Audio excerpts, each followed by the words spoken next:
এতিয়া আমি এইটো নিৰ্বাচনৰ বতৰটো নহয় মানে আমি 1.5 বছৰ শাসনত থকাৰ পিছত যোৱা 17 বছৰত বিপিএফৰ সময়ত বিপিএফৰ 17 বছৰ শাসনত থকা সময়ত ৰাইজে কি পাইছে কি পোৱা নাই আৰু ৰাইজৰ বা নিজৰ এৰিয়াৰ কি ডেভেলপ হৈছে হোৱা নাই এইটো সব ৰাইজে দেখিছে তো এইবাৰ কিন্তু 1.5 বছৰৰ ভিতৰত আমাৰ বিটিআৰ চিফ প্ৰমোদ বড়ো ডাঙৰীয়াৰ নেতৃত্বত মানে বিভিন্ন ধৰণৰ আঁচনিবিলাক লগতে বিটিআৰৰ সকলো দিশত মানে আগবঢ়াই লৈ যোৱাৰ কাৰণে তেখেতে যি পৰিকল্পনা কৰিছে তাত এতিয়া ৰাইজে লাহে লাহেকৈ বুজিছে লাহে বুজাৰ ফলত ৰাইজে এতিয়া অনুভৱ কৰিছে বা উপলব্ধি কৰিছে এতিয়া আমি প্ৰমোদ বড়ো ডাঙৰীয়াৰ নেতৃত্বত যে চৰকাৰটো চলি আছে আৰু এই চৰকাৰৰ লিডিং দলটো যি আছে মানে ইউপিপিএল এই ইউপিপিএল দলত মানে থাকি আমিও আমাৰ লগতে আমাৰ এৰিয়াৰ আমাৰ জনসাধাৰণৰ আৰু বিটিআৰৰ উন্নয়নৰ কাৰণে কাম কৰিব লাগে বুলি এতিয়া ৰাইজে মানে আমাৰ দলত যোগদান কৰি আছে এনে আমি আমাৰ কথাটো আমি বিভিন্ন আঁচনিবিলাক দেখিছে শিক্ষা দীক্ষাৰ ক্ষেত্ৰত বিশেষকৈ প্ৰমোদ বড়ো ডাঙৰীয়াৰ নেতৃত্বত বা তেখেতে মানে নিজেই বিশেষকৈ ইয়াত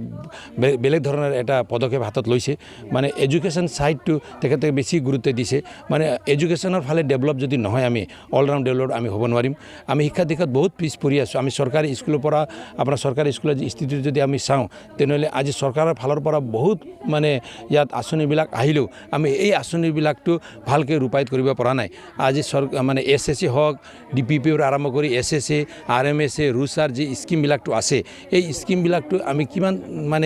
মানে ভালভাৱে ইয়াত ইমপ্লিমেণ্ট কৰিছোঁ আৰু কেনেকৈ এই স্কিমৰ জৰিয়তে আমি আমাৰ ল'ৰা ছোৱালীবিলাকক আগুৱাই লৈ যাব পাৰিছোঁ এইটো এটা আলোচনা হৈ আছে আৰু আমাৰ চিফ ডাঙৰীয়াই স্পেচিয়েলি এডুকেশ্যনৰ কাৰণে বহুত কাম কৰিছে তেখেতে দিল্লী মডেলটো অলপ মানে ষ্টাডি কৰিছে দিল্লীটো হ'ল ভাৰতবৰ্ষৰ ভিতৰত সকলোতকৈ উৎকৃষ্ট মডেল আজি অৰবিন্দ কেজৰিৱাল ডাঙৰীয়াৰ নেতৃত্বত চৰকাৰী স্কুলবিলাক যেনেকৈ আগবঢ়াইছে এনেকৈ আমি বিটিআৰতো চৰকাৰী স্কুলবিলাক ভাল এটা পৰ্যায়লৈ লৈ যাব পাৰিম নেকি বুলি আমি চেষ্টা কৰি আছোঁ এনেকৈ এইবিলাক আঁচনি আছে গৰীব দুখী মানুহবিলাকৰ ক্ষেত্ৰত আমাৰ অঞ্চল বিথাংকি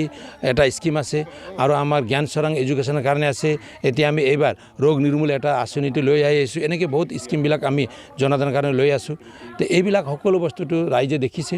আমাৰ বিভিন্ন দলত কাম কৰা আমাৰ দলীয় কৰ্মকৰ্তাসকলে দেখিছে আৰু আমাৰ দলত যোগদান কৰিছে